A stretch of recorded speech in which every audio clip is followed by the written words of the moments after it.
Olá pessoal, aqui quem fala é o professor Andenberg para mais uma aula do nono ano, filosofia.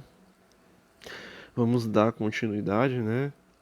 Tratando do conteúdo, mas dessa vez fazendo a correção das atividades que encontra-se nesse capítulo. O capítulo que nós estamos referindo é o capítulo 7. Podemos nascer de novo, né? Conteúdo de filosofia, aula de filosofia, conteúdo de filosofia para a prova da segunda unidade. Eu vou fazer um balanço aqui rápido, né, um pequeno resumo do que o capítulo tem, e aí posteriormente eu respondo as três questões que encontram-se nesse livro que eu pedi para vocês responderem, que são essas aqui, né? Eu só vou fazer um balanço aqui rápido antes de eu ir para as questões e responder. O capítulo está tratando de reencarnação e, afinal de contas, é uma crença extremamente antiga. Ela podemos dizer que é uma crença universal, porque se constitui em diversos povos, lógico, no sentido predominante. Ela faz parte tanto da cultura ocidental quanto da cultura oriental, mas em cada civilização, seja ocidental ou oriental, as percepções, as perspectivas, o entendimento sobre o que é reencarnação são diferentes. A reencarnação significa o retorno da alma à vida eterna. Reencarnar significa encarnar, revertir-se, re, revertir-se de corpo mais de uma vez. Significa a possibilidade de reencarnar em um outro corpo e dar continuidade à vida, nesse sentido. Embora encontre-se essa ideia em muitos povos e religiões, ninguém sabe ao certo como surgiu. Antigamente recebia outros nomes, como renascimento e transmigração da alma. Transmigração da alma era utilizado com bastante veemência na antiguidade, especificamente na civilização grega. E todos esses conceitos foram comuns na antiguidade, afirmavam que a alma volta a viver em outro corpo. Essa é a perspectiva da reencarnação, né? Mas esse retorno pode ser na condição humana ou na condição de animal. Por exemplo, no mito de Platão narrava que os espíritos humanos, em um mundo espiritual, escolhiam, às vezes, renascer no corpo de animais por estarem cansados das injustiças humanas, ou então são condenados a nascer em forma animal por terem agido de maneira desumana. Percebe-se uma coisa que a gente precisa ter noção aqui, se tratando de reencarnação, que muito da reencarnação está atrelado, seja no campo, seja nas civilizações, seja nas religiões ocidentais, ou seja nas religiões orientais, está muito atrelado à forma de como está seu comportamento, como estão suas atitudes em sua vida, nesse exato momento. Porque, dependendo de como esteja suas atitudes e seu comportamento, refletirá no retorno da alma, refletirá em qual em que momento será reencarnado, em que local será reencarnado, em que corpo, em que condição, em que situação. É um pouco desse sentido. O Ocidente, muita gente pensa que a ideia da reencarnação é oriental, mas na verdade é da Grécia Antiga, berço da cultura ocidental. A reencarnação era uma crença aceita, um sistema religioso órfico adotado pelos pensadores gregos. Tinha por base a reencarnação. O orfismo afirmava a necessidade de a pessoa conhecer si própria, para se aperfeiçoar em longos processos reencarnatórios. Olha a necessidade do autoconhecimento, a necessidade do seu comportamento perene, seu comportamento exemplar, a sua postura e sua relação com a natureza, o afastamento da ignorância. Esses são os elementos lá dos primórdios do porquê de existir a reencarnação, né? Das interpretações nesse sentido. Posteriormente, o que vai se pesar muito sobre essa teoria será nas religiões modernas, contemporâneas, principalmente o espiritismo, né?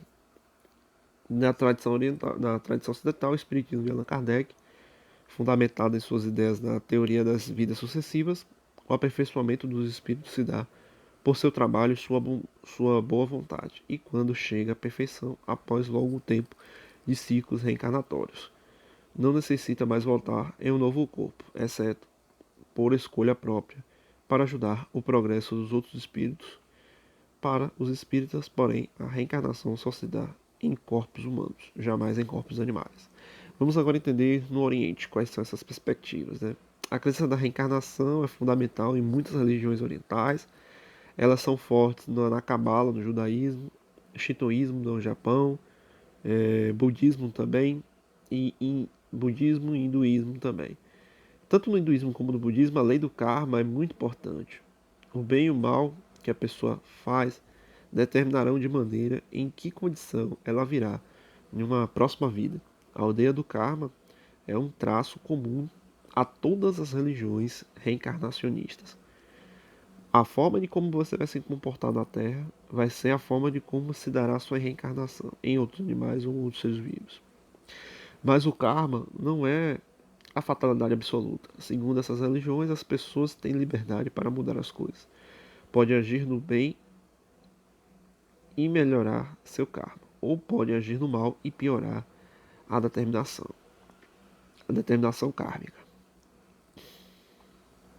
E os orientais acreditam que as almas devem reencarnar diversas vezes até alcançar a putrificação. E os budistas colocam o objetivo de reencarnações na iluminação.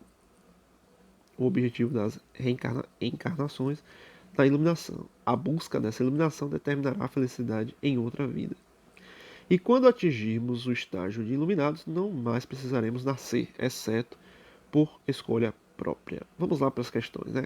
Primeiro, considerando as ações da humanidade nos dias de hoje, como seria a próxima reencarnação dos seres humanos? Por quê? Se nós fazermos um balanço, entendermos, fazermos uma reflexão de como a humanidade está se comportando, no sentido global, no sentido, né, geral, me parece que ela está se judiando de si, pois por ela não entender a dinâmica da natureza, apesar que até entende, mas por ferir a natureza, por atrapalhar muitos aspectos das diversas dinâmicas da natureza, isso faz com que a humanidade ela se distancie dela mesma. Né? É uma afirmação contraditória? É. Mas é nesse mesmo sentido, porque devemos lembrar que a humanidade é a natureza. Então a possibilidade de reencarnação dos outros seres vivos vai ocorrer nas situações mais desastrosas possíveis. Né? A próxima reencarnação dos seres humanos seria em situações extremamente críticas. Segundo, Platão, no mito de afirma que certas pessoas escolhiam retornar à vida como animais porque estavam cansadas de viver as injustiças humanas. Você considera justo as almas escolherem vidas de animais para fugir dos problemas humanos? Justifique a sua resposta. Uma pergunta bastante subjetiva, né? Agora, que está atrelado muito à forma de como a religião entende acerca disso. Então é muito difícil a gente responder, né, no sentido mais profundo da questão. Mas uma coisa que a gente pode refletir a partir dessa problemática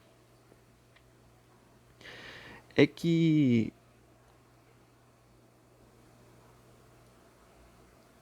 o melhor caminho é fazer com que a gente entenda quem somos nós, qual é o papel do ser humano e como nós estamos nos organizando, como é que a nossa sociedade é gerida, como é a perspectiva do amanhã, como nós estamos tratando a natureza.